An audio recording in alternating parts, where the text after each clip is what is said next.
Compañeros y compañeras, buenas tardes. Feliz Día Internacional de la Mujer y bienvenidos a la jornada Una mirada de género en la aplicación del ordenamiento jurídico.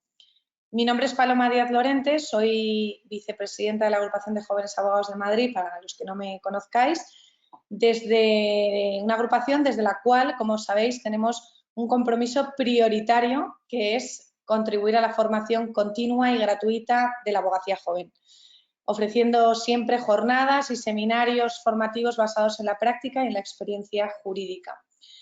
Que nuestro compromiso llegue a vosotros y a vosotras se ha convertido en nuestra obsesión. Lo comentamos esta mañana en la inauguración del Congreso, que es verdad que en AJA no paramos de ofrecer seminarios todas las semanas y ahora, por si fuera poco, lo hemos querido condensar realizando este congreso en 4 días con un programa a la carta basado en la experiencia, en los talleres, en formación y en debate. Agradeceros a todos y a todas vuestra participación y vuestro compromiso siempre con la agrupación. Sin entretenerme más, os presento a la ponente que nos acompaña, es una ponente de primer nivel y ella se llama María Lourdes Arastey. María Lourdes nació en Tarragona, es madre de 3 hijos, es licenciada en Derecho por la Universidad de Barcelona y miembro de la carrera judicial española desde el año 1985. En 1989 desde 1989, ha servido a órganos judiciales de lo social en Barcelona y en el Tribunal Superior de Justicia de Cataluña. Y en 2009 fue nombrada magistrada del Tribunal Supremo, actualmente magistrada en la Sala Cuarta, en lo social, de nuestro más alto tribunal. Además, es miembro del Tribunal Administrativo de la OTAN. Es vicepresidenta del Grupo Europeo de Magistrados por la Mediación, conocido como GEME.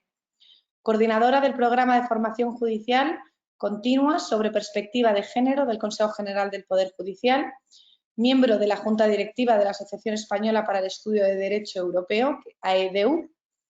Miembro del Consejo Asesor de la Asociación Hispano-Francesa Mujeres Avenir.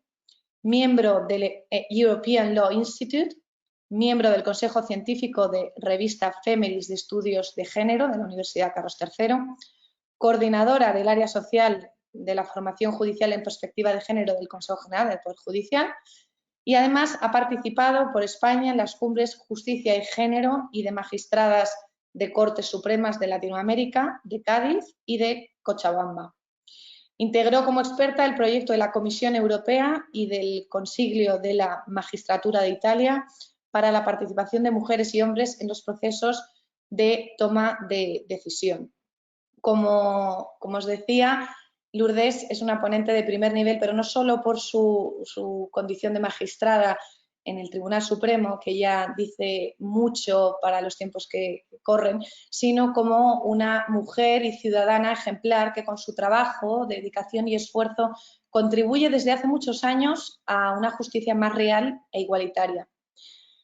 Lourdes realizará su intervención durante los próximos más o menos 50-60 minutos y dejaremos al final un periodo de 10-15 minutos para que yo pueda formular las preguntas que vosotros hagáis a través del chat. Y si nos queda algo de tiempo, dejaremos un espacio para un descanso hasta la próxima jornada. Lourdes, muchísimas gracias, bienvenida y adelante. Buenas tardes, muchas gracias Paloma, muchas gracias a la Abogacía Joven de Madrid por invitarme y os felicito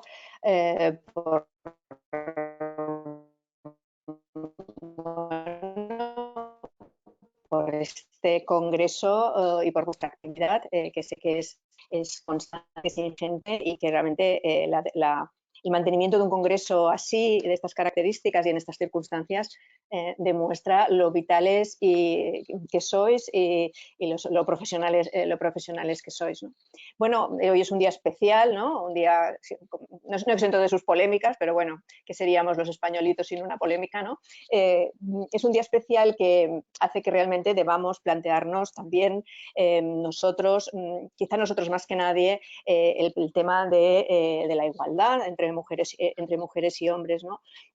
Y bueno, a eso voy a dedicar este tiempo, ¿no? A transmitiros algunas reflexiones, no solo reflexiones, sino algunos elementos tanto de doctrina judicial como de análisis normativo, porque como juristas, como digo, creo que estamos plenamente concernidos a estar en primera línea de la salvaguarda de los derechos fundamentales. Bueno, sabéis que se llena hoy en día a todo el mundo la boca hablando de perspectiva de género. No hay mayor peligro para conseguir un objetivo justo y socialmente deseable que banalizar lo que se quiere proteger y consolidar como un valor. Y ahí es donde nosotros, juristas, debemos mantener nuestra preocupación por la efectividad de los principios y de los derechos y podemos, al menos a mí me sucede, sentir cierto vértigo cuando se generaliza el debate en torno a ellos de esta manera, de una manera banal, ¿no? Esto ha sucedido, por ejemplo, con términos como la conciliación de la vida laboral y familiar, que todo el mundo menciona y pocos conocen exactamente lo que es, o se utiliza de manera errónea y que además encierra una doble trampa. Luego, si me dará tiempo, os diré el por qué pienso esto. Sucede con la discriminación. Estamos acostumbrados ya a pensar que cumplimos como sociedad con poner continuamente en cualquier texto alguna referencia a la no discriminación. Pero vamos a ver que no se trata de estar reiterando la terminología, sino de llegando a efectos, ¿no? Y está pasando con la perspectiva de género. Lo que aparece como una circunstancia positiva, ¿no? Que nos hace presumir una preocupación social, esta reiteración o esta moda, ¿no? Y que puede ser desde luego un paso adelante para conseguir el avance si realmente existe esa preocupación social, puede esconder también un riesgo si se manipula de manera poco correcta, de manera poco acertada. Porque no por hablar continuamente de igualdad para las mujeres, la realidad deja de ser la que es. Y la que es, y esto no es una opinión, son datos objetivos, hoy en toda la prensa encontraréis, permitidme el tuteo aunque no os veo, encontraréis cantidad de datos que no hace falta que os repita, constatados de desigualdad. La realidad es esa, la desigualdad de oportunidades de las mujeres respecto de los hombres, la realidad de la brecha económica. Yo hablo de brecha económica porque es mucho más amplia que la mera brecha salarial, incluso más intensa, del llamado techo de cristal, es una realidad, de la discriminación en el acceso al empleo, el desequilibrio en las responsabilidades familiares, esa mal llamada conciliación, el desequilibrio total en la toma de decisiones o la existencia de decisiones de quienes, bueno, me incluyo porque esa es mi función, quienes estamos en posición de tomar algunas decisiones, el riesgo cierto de que la toma de decisiones, la construcción del proceso de toma de decisión sea una construcción que se hace sobre los estereotipos. Esa es la realidad. Podemos seguir hablando siempre de igualdad, se nos puede llenar la boca, pero hemos de saber si vamos a abrir la boca para solventar la realidad o no, o simplemente si vamos a seguir en las formas. Aunque sea una obviedad, hay que recordar que la igualdad entre sexos es lo diametralmente opuesto a la supremacía de un colectivo sobre el otro por razón precisamente de las diferencias. Y por otra parte, las diferencias biológicas, he de decir, en mi experiencia en mi ámbito concreto, que es el laboral, no suelen ser en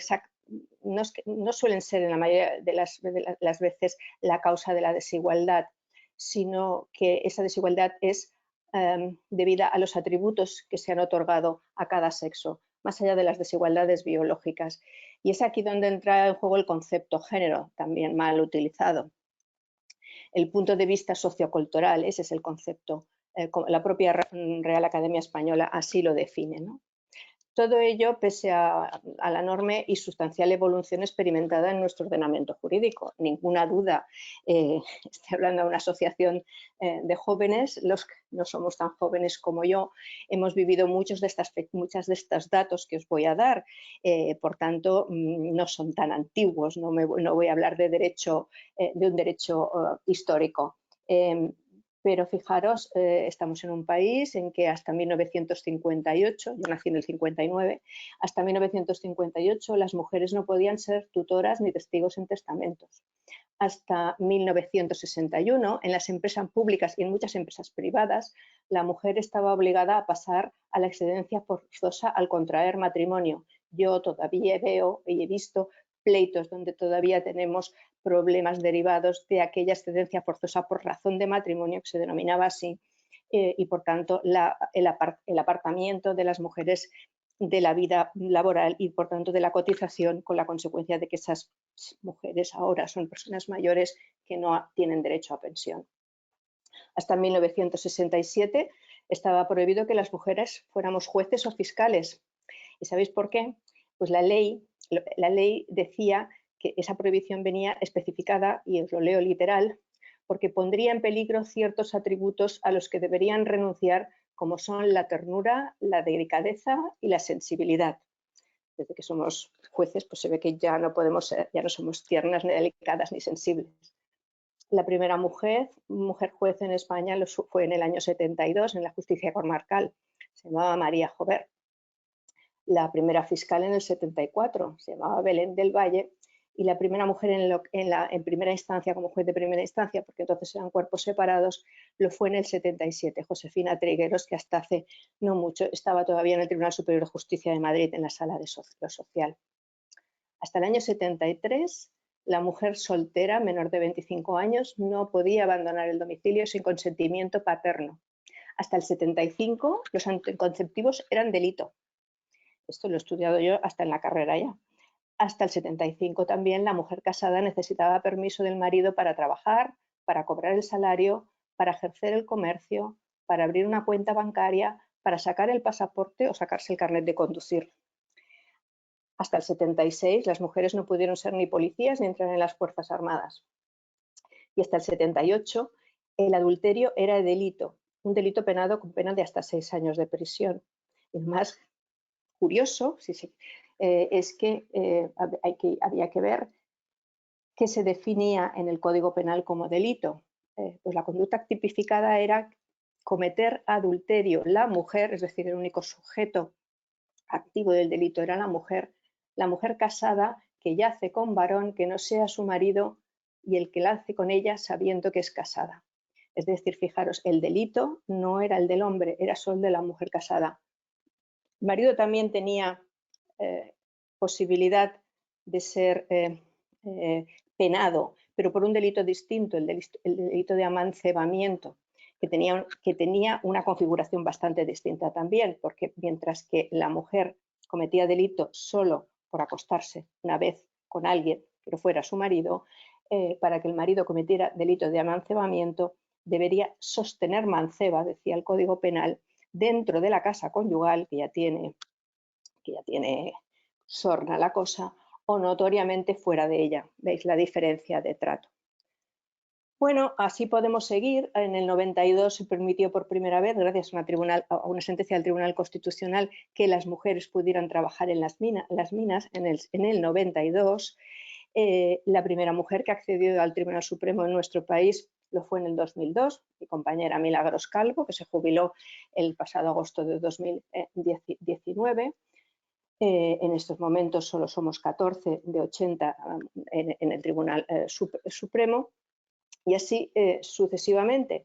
Hasta abril de 2018 el Tribunal Supremo Español no dictó una sentencia cuya composición fuéramos solo mujeres. La dictó mi sala, la sala cuarta, porque por primera vez en la historia pudimos ser 5 mujeres y por tanto pudo ser una sentencia sin ningún hombre.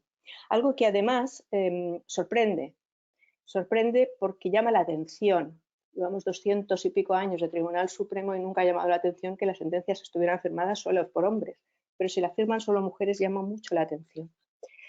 Bien, hemos superado la igualdad formal, lo hemos superado a través de todo nuestro marco de ordenamiento jurídico. No hace falta decir en más leyes que el hombre y la mujer son iguales, ni tampoco que está prohibida, por tanto, la discriminación por razón de sexo. Con decirlo como lo dice la Constitución está bastante claro, y, por tanto, no está en el formalismo, no está en la positivización del derecho el problema. La sima existe en la realidad, en la diferencia entre lo formal y la efectividad del derecho que se reconoce, la efectividad de los principios por los que se rige un ordenamiento jurídico como el nuestro, el de los países de nuestro entorno, obviamente sin distinción, dada nuestra integración en el derecho de la Unión, en el derecho del Consejo de Europa, etcétera, etcétera. Es verdad que ahí están los negacionistas, y sabemos que ahora tenemos negacionistas para todos, ¿no? Para todo, también para esto, ¿no? Hay negacionistas del virus, de la brecha salarial, de la desigualdad, o los que, sin llegar a ser negacionistas, se refugian en que la igualdad de derechos que la ley establece pues ya es suficiente, es decir, y no miran la realidad, ¿no? Con independencia de la efectividad de los mismos. Y finalmente están los que siguen afirmando algo que guarda relación con lo que antes decía del estereotipo y que lastra la mirada a la que se refiere el título de la intervención, la mirada de la jurista, la mirada del derecho, los que siguen afirmando, como digo, que el rol esencial de la mujer es la maternidad, y así se justifica cualquier ausencia de los núcleos de decisión. Nuestro ordenamiento jurídico, como decía, avanzado, es respetuoso, plenamente respetuoso con el derecho a la igualdad y a la interdicción de la discriminación. Muy difícilmente nos vamos a encontrar con una discordia directa entre la ley y el principio, la ley ordinaria y el principio constitucional. A lo que habrá que atender, en todo caso, va a ser a los supuestos de discriminación indirecta, que luego, si tengo tiempo, abordaré un poco más ampliamente, ¿no? La desigualdad, por tanto, es una cuestión de hecho, es una cuestión que obedece a factores sociales, a factores culturales, a los estereotipos, incluso a las rutinas, a la falta de reflexión, a la pereza, nos podríamos preguntar, a la pereza por cambiar nuestras estructuras mentales. Mirad, cada vez que alguna mujer es candidata para algún puesto de decisión, cada vez cuando las mujeres aparecen como candidatas a ocupar áreas de cierto relieve, aparece siempre, alguien recuerda aquello de que hay que acceder por méritos, ¿no? Nunca, hasta que no empezaron a acceder las mujeres, se había acordado nadie tanto de que las mujeres de que las personas tienen que acceder por méritos. Aparecen las mujeres y hay que acceder por méritos, ¿no? La postulación de la mujer ha hecho recordar a todos que los puestos de alto nivel deben ocuparse por mérito, como si ese requisito hubiera sido innecesario mientras los candidatos eran solo hombres, ¿no? Estos temores de que con la paridad se acabe designando solo por el sexo, ¿no? Muchos dicen, no, pero no vamos a nombrarla solo porque es mujer. Bueno, son unos temores infundados, porque la realidad demuestra que cuando una mujer aparece en las candidaturas, se va a abrir un debate a degüello exigiendo que ella, solo acceda por méritos. Por tanto, va a haber un doble checking de esos méritos. Con ello se está produciendo siempre el efecto de que el escrutinio del cumplimiento de los requisitos es feroz cuando aparece una mujer. Hay que cumplir con los requisitos, con el mérito, pero además han de ser superiores a los de los hombres, y si solo son iguales, seguimos en el esquema de siempre. Hay alguien que dijo una frase que me gustó mucho, Ignacio Conde tiene unos análisis es un economista y tiene unos análisis muy interesantes en materia de desigualdad, sobre las cuotas. Dice que las cuotas no son en favor de las mujeres, sino en contra de los hombres mediocres. Y es cierto, porque si ponéis, como os decía, una mujer en alguna candidatura, el análisis de méritos va a ser exhaustivo. Pues bien, precisamente la incorporación de una perspectiva que busque eliminar los sesgos es imprescindible para dar cumplimiento a nuestro ordenamiento, porque nuestro ordenamiento no puede servir si se queda en una mera manifestación formal del derecho a la igualdad. No se trata de que se elija a la mujer por el hecho de serlo, sino que se deje de elegir al hombre por no tener menos méritos que aquella.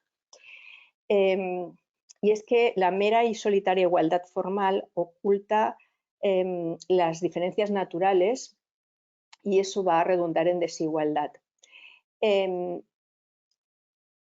justicia, en la administración, en las empresas, el techo de cristal es a menudo un techo, es una losa de cemento. No es lícito preguntarse por qué sigue habiendo tantos desequilibrios. ¿Por qué? Por ejemplo, en derecho lo vemos, ¿por qué en una carrera donde hay tantas mujeres, las cúpulas, ni la judicial, ni en los grandes despachos, en las áreas jurídicas en general, hay tan pocas mujeres? Podremos encontrar la explicación que sea, pero está fallando algo. Esta realidad no se ajusta al mandato de nuestra Constitución, no se ajusta. Formalmente sí, pero en la realidad no. ¿Y de qué nos sirve la formulación de los derechos si no tienen no transforman la sociedad en el sentido de que la sociedad no se corresponde con ese dibujo que hace el marco constitucional? Un mundo en el que la mitad de la población es vista como ajena a la posibilidad de cualquier forma de poder y que el acceso a la decisión se ve solo como una anécdota, que es lo que suele suceder. ¡Uy, qué gracia! Hay una mujer. ¡Uy, ya son dos! Esa es la anécdota. Ese mundo, desde luego, no es un mundo igualitario. No voy a cansaros recordándoos la evidencia, ¿no? Que la situación de las mujeres en todo el planeta en términos de víctimas de la pobreza y de la violencia es abrumadora, son datos de Naciones Unidas, y que no hay perdón para eso, no hay perdón. Pero tampoco habría una verdadera solución si, aunque consiguiéramos la utopía de eliminar esas dos grandes lacras, pobreza y violencia de las mujeres, si las decisiones siguieran siendo adoptadas solo por la mitad de la humanidad, el mundo seguiría sin ser igualitario. Como digo, algo patológico pasa cuando una mitad gobierna siempre y la otra mitad es siempre la gobernada. Lo máximo que vamos a conseguir es que la que gobierna pues sea muy bien intencionada y trate a la segunda de forma protectora y intuitiva, pero así la disminuye y la aparta todavía más de cualquier participación en la toma de decisiones. Y esto también es un poco lo que está pasando con el uso, el mantenimiento de los roles. La mujer se incorpora a trabajar, pero sigue con la carga del rol de siempre.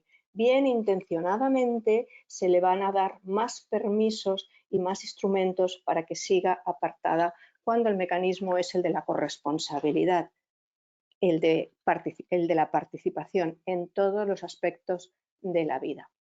Se impone por esto que los juristas seamos conscientes de que los derechos, el derecho con mayúscula, tiene que ser abordado con una perspectiva como la que implanta, y esto no es ninguna invención, está positivizado, artículo 4 de la Ley Orgánica 3/2007, la Ley Orgánica de Igualdad Efectiva de Mujeres y Hombres.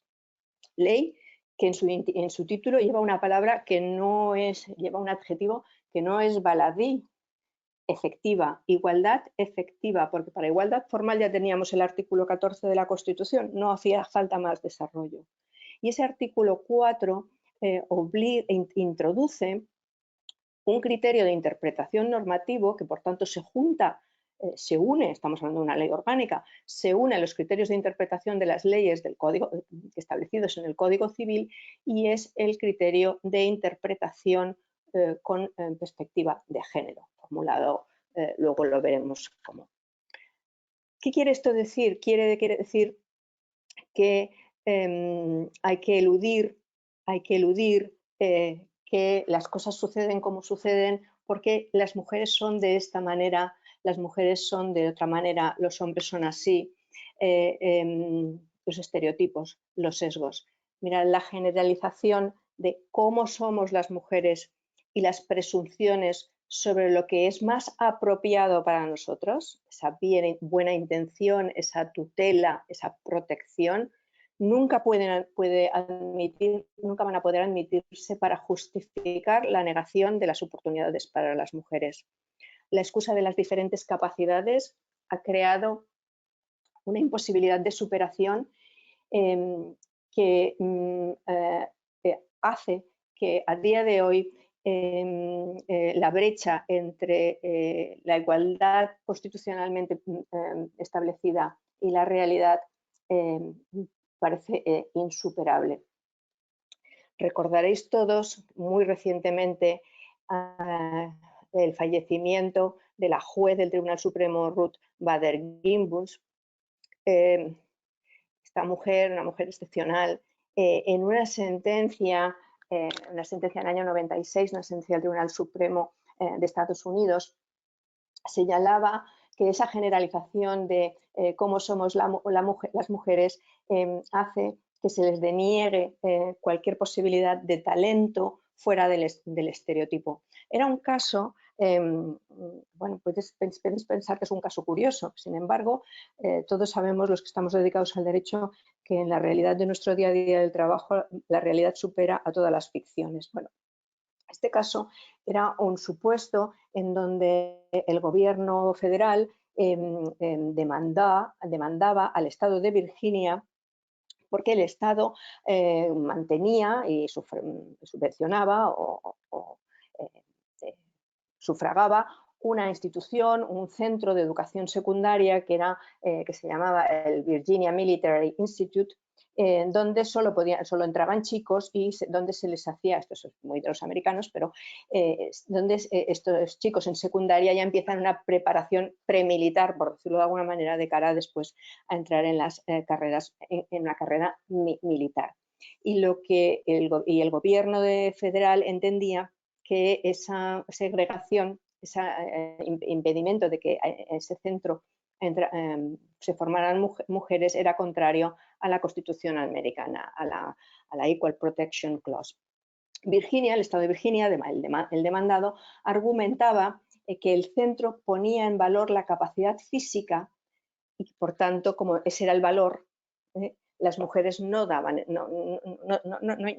no era ese el valor de las mujeres, el estereotipo, que es como digo, lo que el Tribunal Supremo americano rechazó, ¿no? y le dio la razón al gobierno federal. Y además el Estado demandado, el Estado de Virginia, para compensar, decía que ya al mismo tiempo y en paralelo subvencionaba a otro centro distinto solo para chicas, solo para mujeres, que era un instituto de arte. O sea, no hay mayor ejemplo del estereotipo, ¿no?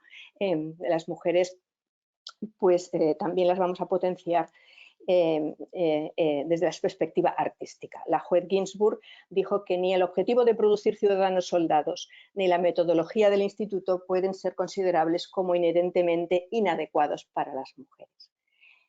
Bueno, esta excusa la hemos visto en otros supuestos. Hay en el Tribunal de Justicia de la Unión Europea, por tanto, totalmente próximo a nosotros. El Tribunal de Luxemburgo tiene algún asunto, el asunto Kreil del año 2000. Es también un supuesto de alistamiento en el ejército, en este caso en Alemania, en la Bundeswehr, de quien una señora, la señora Clay, quiere ingresar en servicios de electromecánica de armas, y se le deniega el reclutamiento precisamente por ser mujer. Y de nuevo el gobierno alemán se defendía allí señalando que lo que se pretende evitarse con la norma que impedía, supongo que la cambiaron después, obviamente, las sentencias del año 2000, que impedía el acceso de las mujeres al ejército, era, y aquí viene el rol, ¿no? El estereotipo máximo, que es que a las mujeres hay que apartarlas de las armas para proteger así su condición biológica y las especiales relaciones que las mujeres tienen con sus hijos. Esto segundo, no sé de dónde se lo han sacado, lo de la parte biológica es obvia que sí que es diferente, pero lo que le dijo el Tribunal de Luxemburgo a Alemania, le dijo, mire, ninguna de esas circunstancias permite comprender la razonabilidad de por qué las mujeres no pueden acceder al ejército. la realidad es tozuda. La asociación de roles es automática y la vemos constantemente, y en esto hay que estar muy atentos.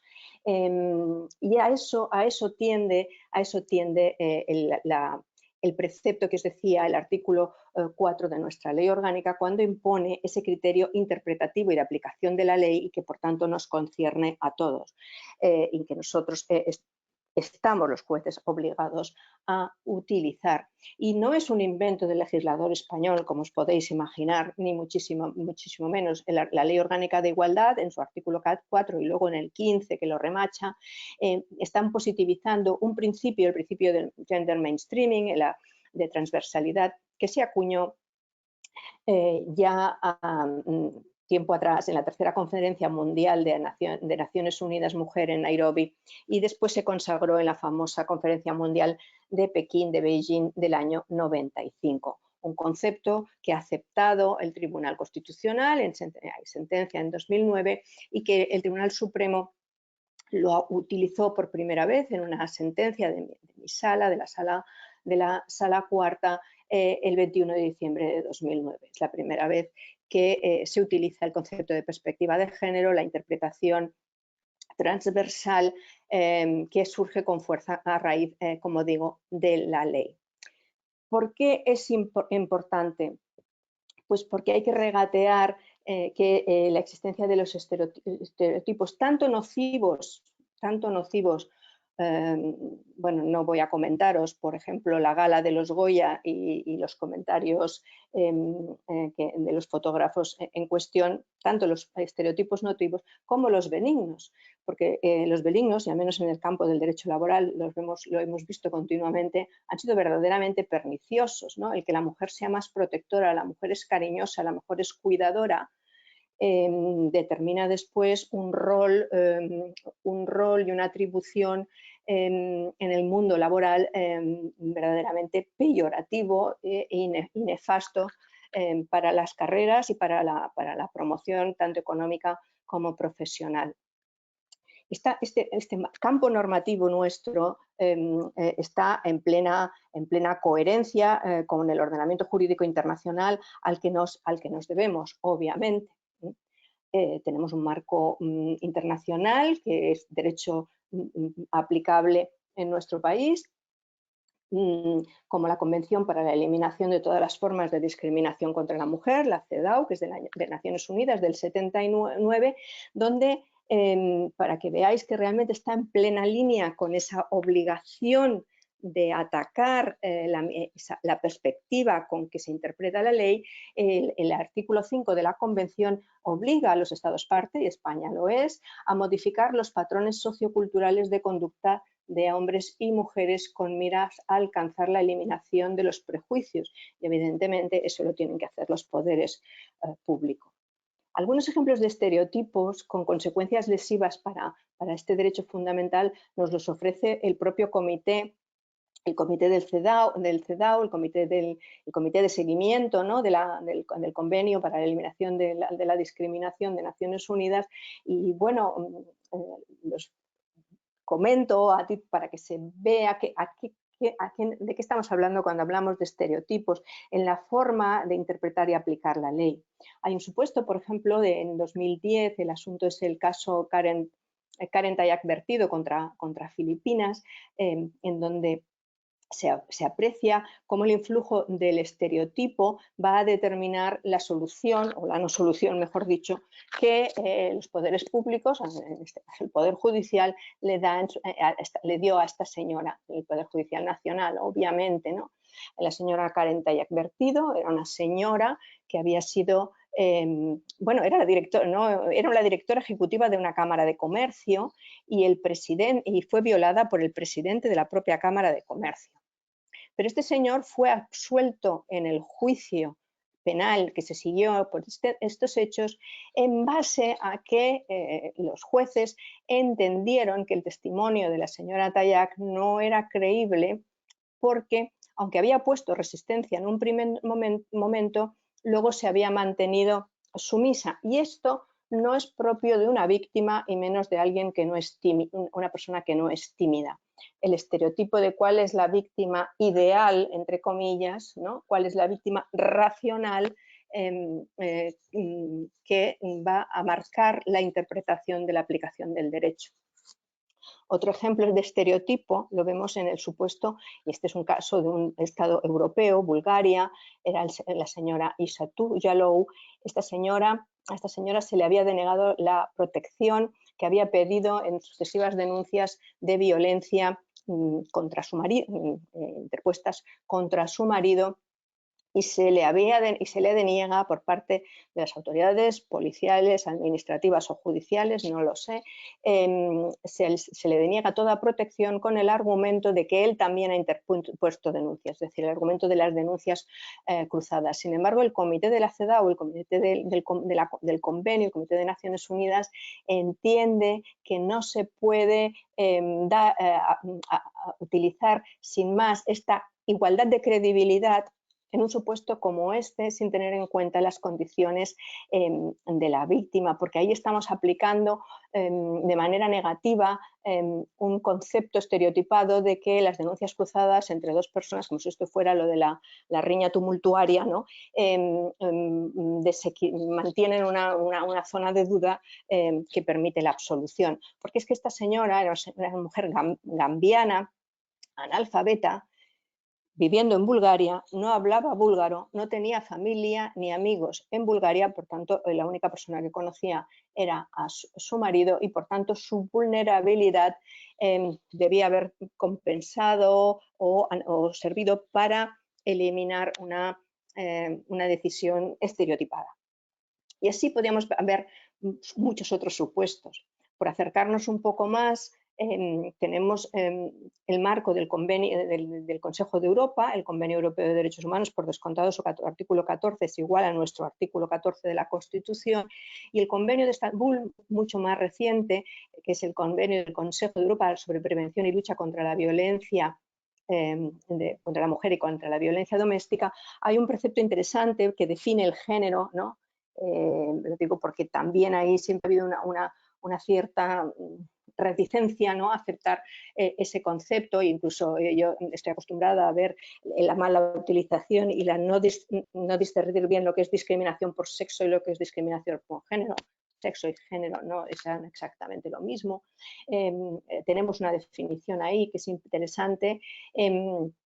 Y sobre todo tenemos algunos pronunciamientos del Tribunal de Estrasburgo que creo que son para hacernos reflexionar sobre la realidad. Voy a mencionar dos casos curiosos, interesantes, pero que han servido para que justamente Estrasburgo, el Tribunal de Estrasburgo pusiera ya,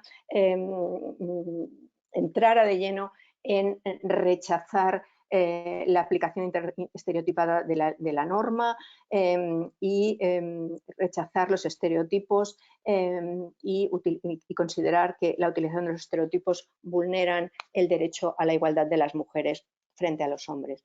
El primer supuesto en donde hay una verdadera doctrina amplia y densa al respecto es en una sentencia del año 2012, es la sentencia del señor Markin contra Rusia, es un caso que parece para una serie de Netflix.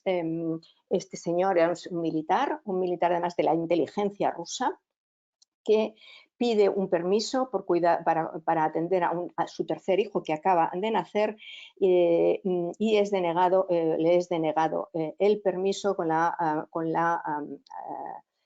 el argumento de que estos permisos son solo para las mujeres, es decir, cuidar a los hijos solo es para las mujeres.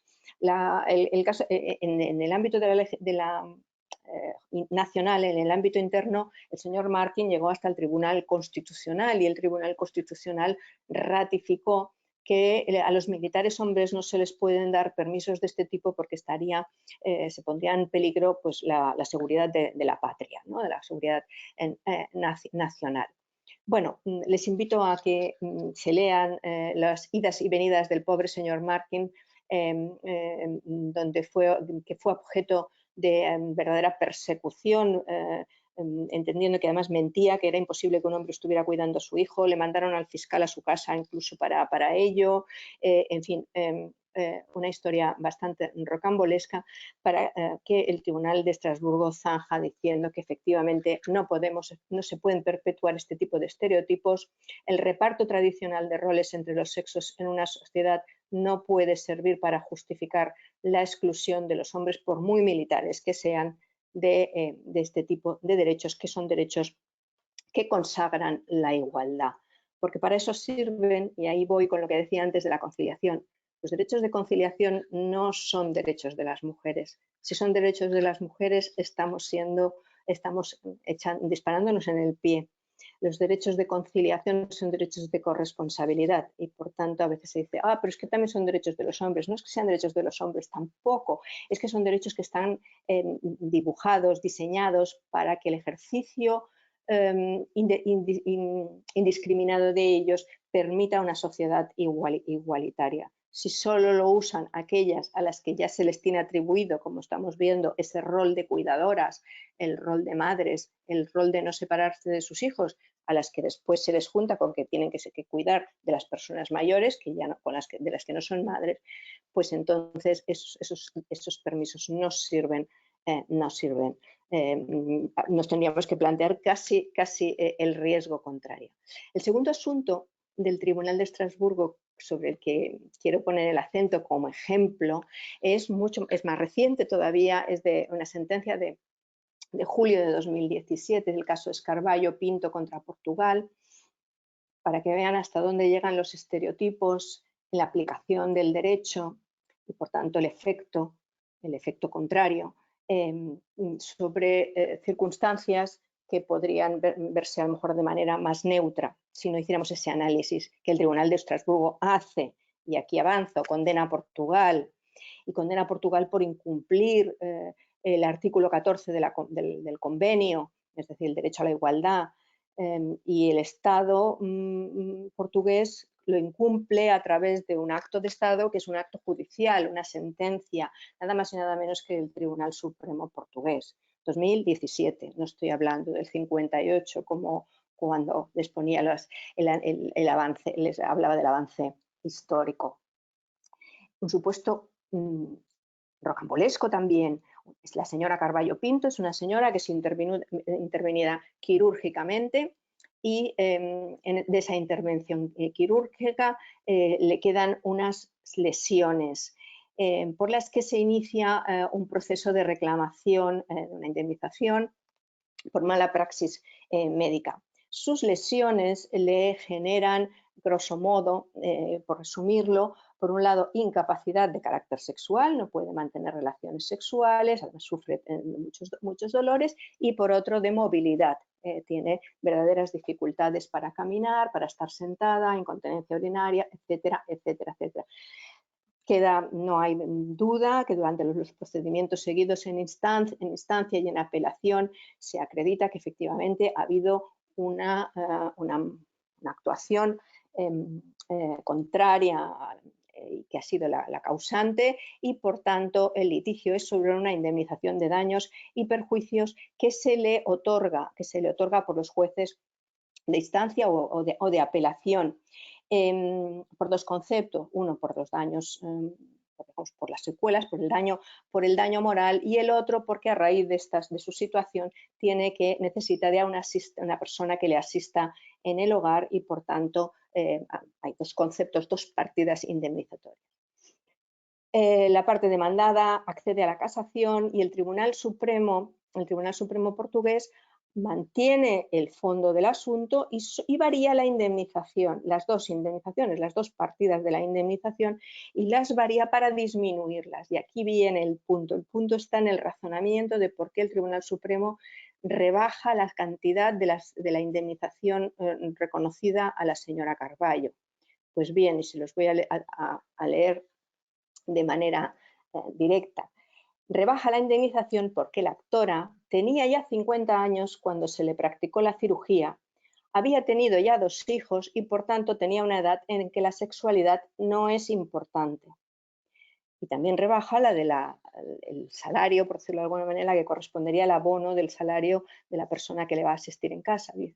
También la rebaja porque considera el Tribunal Supremo que no necesita una empleada de hogar a tiempo completo una señora que ya solo tiene que ocuparse de su marido porque los hijos ya son mayores. Si esto no es sesgo, no sé si vamos a encontrar nada más rotundo, ¿no?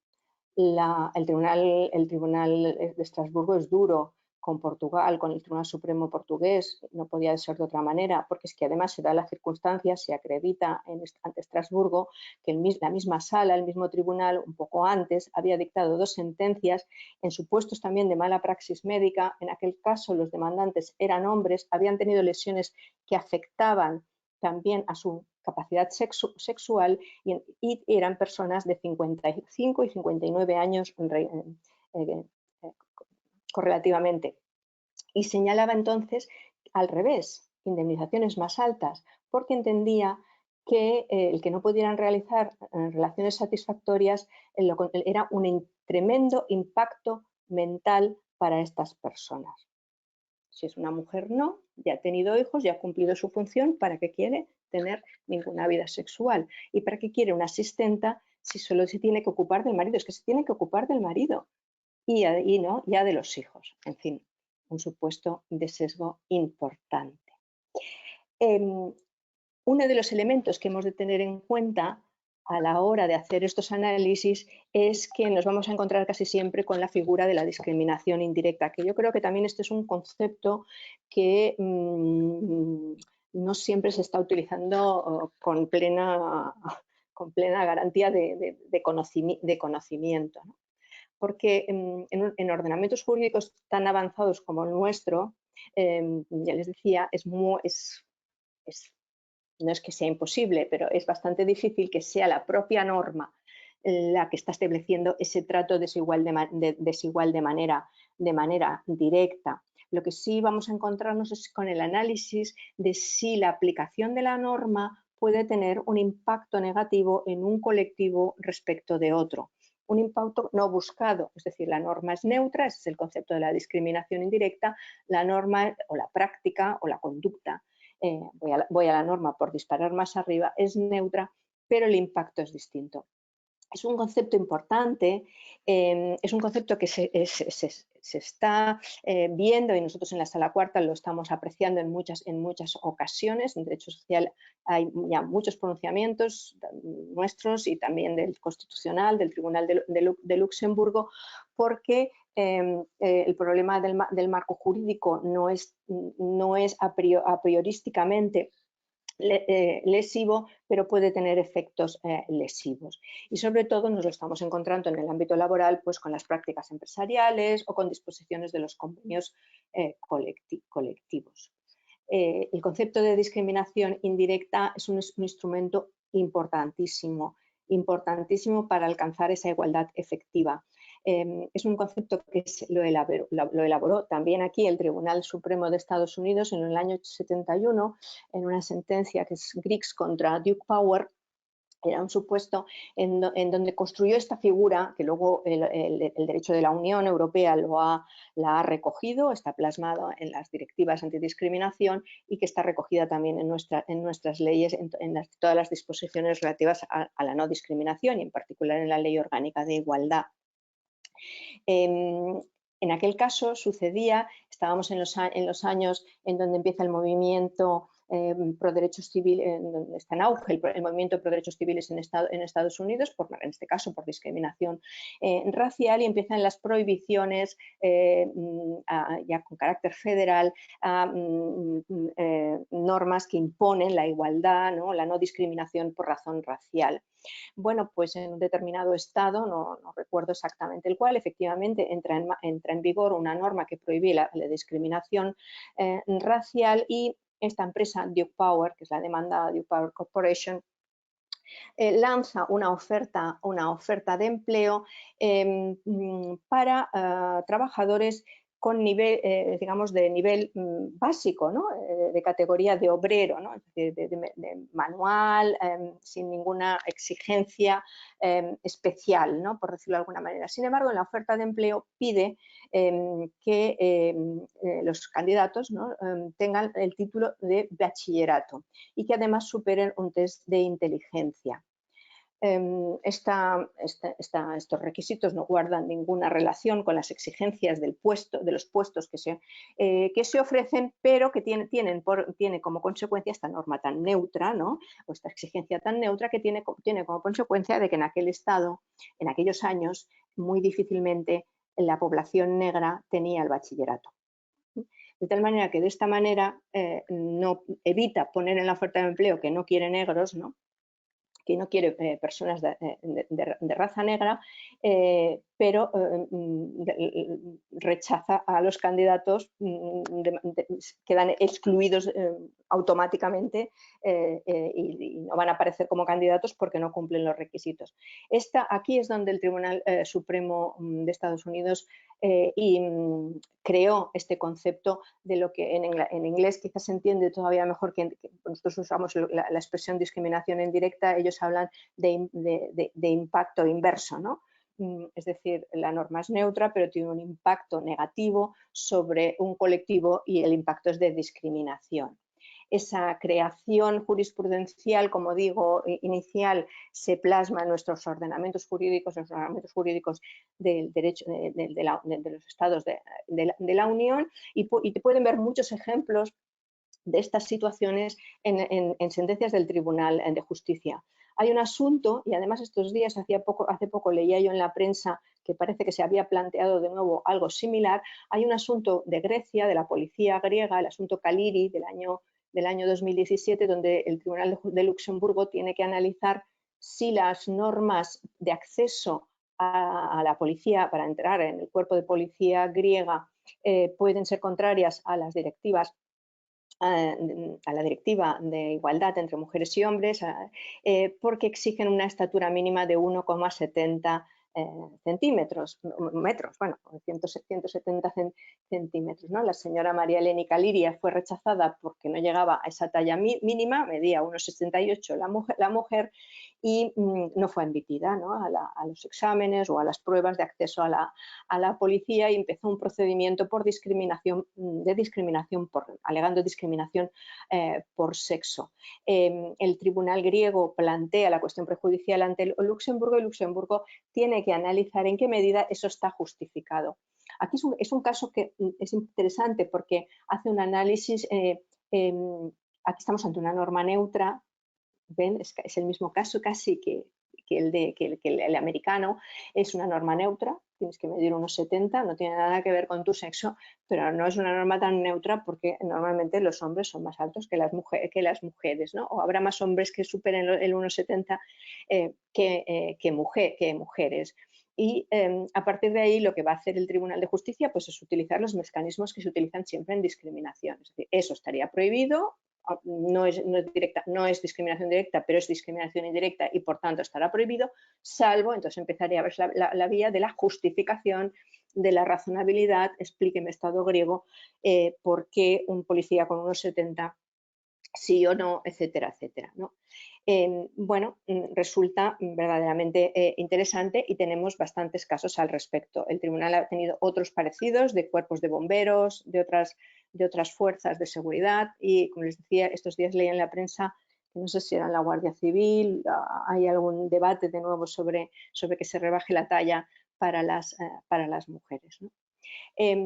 El Tribunal Supremo Español ha usado la perspectiva de género, pues mire, analizando las sentencias de las salas, he de decir que la perspectiva de género es un concepto que utiliza más reciente, desde hace poco, la sala segunda ha citado la ley orgánica desde mayo de 2018 en algunas sentencias relacionadas con temas, con la circunstancia de alevosía y también para fijar el alcance del agravante de género, pero lo hace de una manera genérica, no acudiendo exactamente a una aplicación explícita del artículo 4 de la Ley Orgánica de Igualdad.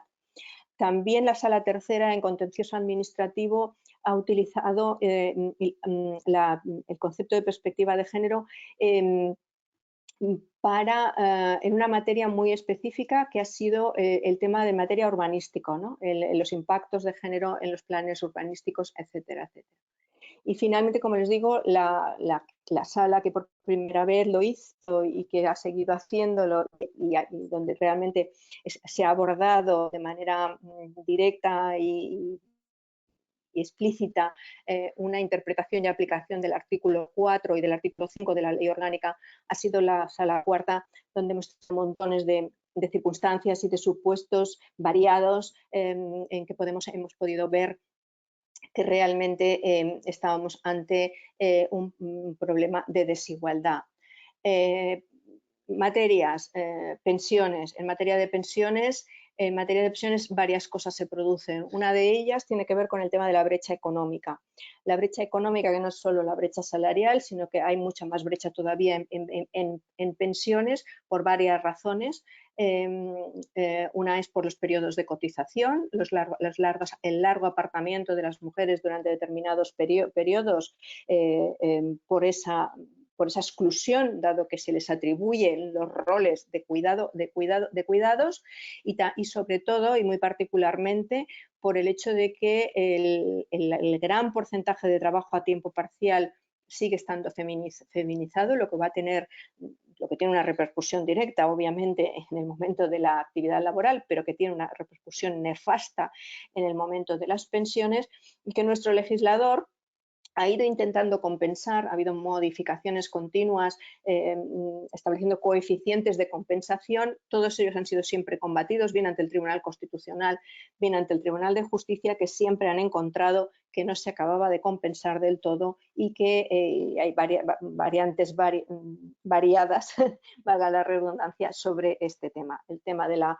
feminización de los trabajos, del tipo de trabajo, de la temporalidad, de la parcialidad es un tema sangrante y me remito a las mismas estadísticas que salen hoy publicadas en todos los periódicos, y es un tema de contornos bastante dramáticos, más a día de hoy después del año tan desgraciado que llevamos, donde la precariedad se ha incrementado, o sea, esa línea de precariedad, esos porcentajes negativos se han disparado exponencialmente en perjuicio de las mujeres.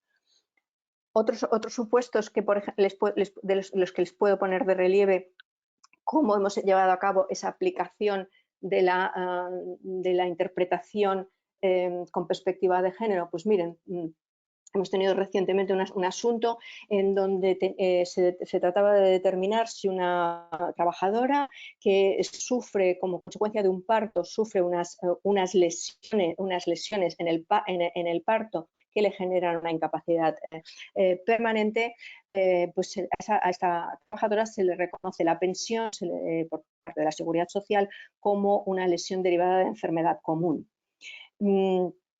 El litigio está en determinar si eso es una enfermedad o no, porque si se considera accidente, el nivel de prestación económica es superior, es mejor.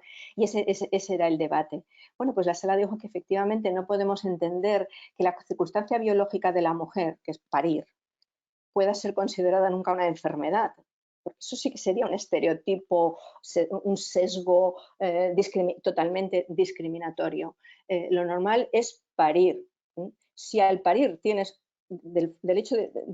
una lesión, que te genera después una incapacidad, eso es algo traumático, eso es un accidente. Y bueno, ahí lo aplicamos. Supuestos de brecha económica, de brecha salarial, muchísimos. La brecha salarial no suele venir de manera burda, dos personas idénticas haciendo lo mismo, una le pago más y la otra menos. A veces también vienen así, pero no suele venir así. La brecha salarial, el ejemplo más claro, estadísticamente que más se da, a través de complementos, repartos de variables, bonus, incentivos, o casualidades de la vida acaban siendo atribuidos a determinadas características, tipo lo que veíamos antes de la discriminación, a determinadas características que no van a concurrir, que no concurren en el colectivo femenino. Teníamos muchos ejemplos que no me voy a extender. Otra área importante ha sido todo el tema de los riesgos, está siendo el tema de los riesgos laborales, ¿no? Las evaluaciones de riesgos a los que están obligadas las empresas, las evaluaciones de los riesgos laborales para prevenir dichos riesgos, pues curiosamente a veces no tienen en cuenta la posibilidad de que el puesto X pueda llegar a estar ocupado por una mujer y que esa mujer, por tanto, pueda ser además una mujer que en un momento determinado esté embarazada o haya dado a luz y por tanto esté en periodo de lactancia natural. ¿Por qué no lo tienen en cuenta? Pues porque seguimos viendo el mundo como el que la mujer esté en el trabajo es una anécdota. No es la posibilidad del 50-50 que puede resultar. Bien, ahí hay una sentencia importante del Tribunal de Justicia que ha dicho que eso es discriminación. Ya no solo es incumplimiento de la prevención de riesgos, ya no solo es el incumplimiento de la legalidad ordinaria, es discriminación porque si tú no evalúas ese riesgo, luego la trabajadora no va a poder entrar en situación de riesgo y por tanto no va a tener la protección. Tenemos algunos ejemplos como el de la imposibilidad de que las azafatas, tenemos un asunto donde las azafatas, el personal de tripulación de cabina no tuvieran prevista la posibilidad de que estuvieran en periodo de lactancia natural y por tanto no se les permitía en absoluto tener ninguna posibilidad ni de extracción de la leche, ni de conservación de la leche, ni por descontado de tener una regulación de ciclos de ningún tipo porque sus horarios y sus idas y venidas lo impedían. Bueno, pues en esta materia hemos tenido bastantes cuestiones. Quienes nieguen que la salvaguarda de la igualdad pasa por el reforzamiento de las vías interpretativas, quizá no se han parado a pensar, como decía, en qué ha pasado con la COVID-19, ¿no? Que ha puesto en riesgo totalmente la posibilidad de alcanzar la Agenda 2030 de Naciones Unidas sobre los objetivos de desarrollo sostenibles. Y aquí, y con esto termino, quiero poner de relieve algo importante. A estas brechas que estamos acostumbrados a oír, la brecha salarial, la brecha de pensiones, es decir, a la brecha de género en esos aspectos hay que unir una brecha que tiene quizá efectos más perniciosos y además están haciendo y por tanto arrancamos de los males de siempre y es la brecha digital. Las mujeres tienen mucho menos acceso en el mundo a las nuevas tecnologías. Son menos usuarias de las nuevas tecnologías, sí, ya sé que pensamos en nuestro entorno, no somos una excepción, nosotros no somos el ejemplo al que mirarnos, la realidad es que también hay muchas mujeres en las carreras tecnológicas, por tanto el diseño también está masculinizado y no feminizado, y la brecha de los trabajos de cuidado feminizados frente a los trabajos tecnológicos masculinizados tiene consecuencias económicas porque a medida que se han feminizado los trabajos se han abaratado los precios, véase la sanidad. Estamos dependiendo, llevamos un año dependiendo de la gente que cuida, de los que nos cuidan sanitariamente, de los que nos cuidan en los supermercados, de los que nos cuidan por todas partes y son trabajos feminizados en su gran mayoría y por tanto económicamente inferiores. Así que todo esto a los juristas nos tiene que interpelar, porque esto nos puede pasar con cualquier norma, con cualquiera, aunque piensen, es que estoy con el derecho de sociedades, perdón, también ahí. Ya me callo. Gracias. Lourdes, muchas gracias por tu intervención. Voy a aprovechar los minutos que quedan para formularte un par de preguntas que nos han llegado y bueno, las he seleccionado por pues, lo que me parece más interesante. A ver, preguntan aquí, ¿desde cuándo se imparten cursos a los jueces, fiscales y funcionariado sobre perspectiva de género? Si son obligatorios y si podrías describir cuál crees que está siendo la aceptación de esta formación por parte del alumnado. Para los fiscales no lo sé. Para los jueces sí son obligatorios. Por una razón hubo una modificación en la ley orgánica, creo recordar que en el 2018, yo cada vez me acuerdo menos de las fechas pero desde luego llevamos 2 ediciones completas, por tanto hemos hecho 2019 y 2020, lo hacemos siempre en otoño. Hay varios formatos, pero hay una específica que es la obligatoria, porque si no los jueces no pueden pasar a la especialización. Y tremenda la demanda. De hecho, el Consejo no podía, el primer año ni siquiera podía asumir a todo. Somos 5.000 jueces y el primer año hubo 1.000 solicitantes de estos cursos. Sí es obligatoria, sí. Y respecto a la pregunta, ¿cuál crees que podría ser, cuál crees que es tu sensación sobre la aceptación de esta formación por parte del personal, de los alumnos? No, es una aceptación porque no son obligatorios, pero que lo tienes que hacer. Son obligatorios si quieres ascender, si quieres mover. Es decir, hay quien puede decir, no, a mí no me interesa, yo estoy bien en mi juzgado, a mí qué me estás contando. Y aún así, como os decía, están desbordados. No todos ellos luego van a hacer la especialización, ni mucho menos. Pero es verdad que además un poco el boca a oreja de los cursos están siendo es el gran éxito de la formación en el Consejo. Sí. Fenomenal. Aquí tengo otra pregunta. ¿Qué técnicas podría recomendar a la abogacía joven para tratar nuestros casos con perspectiva de género, evitando nosotros mismos caer en los estereotipos que incluso sin querer tenemos en nuestro ADN? Bueno, hay una técnica que no es una técnica, es una regla que está consagrada por el Tribunal de Justicia, ¿no? Que es el test but-for, ¿no? Es decir, poneros siempre cómo sería si fuera al revés, es decir, qué pasaría, es decir, si yo tengo delante a un cliente, cámbiale el sexo y analiza entonces esa perspectiva. Yo creo que eso funciona, ¿no? Porque al final, como estamos hablando de sesgos, estamos hablando de nuestro mecanismo mental, hemos de usar ese mecanismo. Es decir, sería lo mismo, y por ejemplo, los que os dedicáis a familia, ahí eso es un huerto lleno de flores para recoger, ¿no? Los hijos, los cuidados, esta estructura es muy importante, lo de que, a ver, la mujer y los hombres solo nos diferenciamos durante el embarazo, el parto y la lactancia natural, punto. Y esa diferencia es precisamente para hacer una discriminación positiva en favor de la mujer durante ese periodo.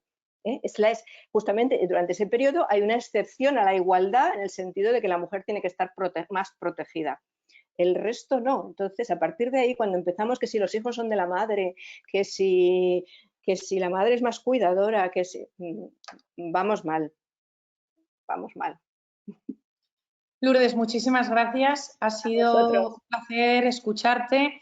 Ha sido una exposición brillante con constantes golpes de realidad, poniendo encima de la mesa datos, además, que reflejan que la desigualdad material, social y cultural está en la aplicabilidad de las normas, como lo está en nuestra propia cultura, como decía en la pregunta, en nuestro ADN, hasta el punto de que a veces no somos conscientes ni siquiera nosotros mismos de nuestros razonamientos que ya nacen sesgados, ¿no? Y que hasta me atrevo a decir que hay muchos, esto ya cosa mía, que eluden la responsabilidad de esta forma de procesar la realidad estereotipada, lo cual, en mi opinión, revienta y entorpece el progreso hacia la igualdad como derecho, como principio y como valor esencial en cualquier ordenamiento jurídico que se quiera apreciar de democrático.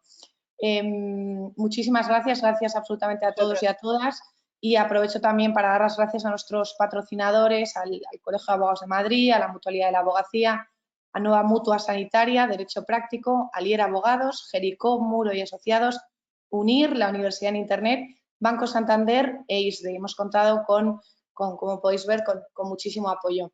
Gracias y espero que tengáis unos minutitos de descanso hasta la próxima ponencia sobre regímenes económico-matrimoniales. Buenas tardes a todos y a todas.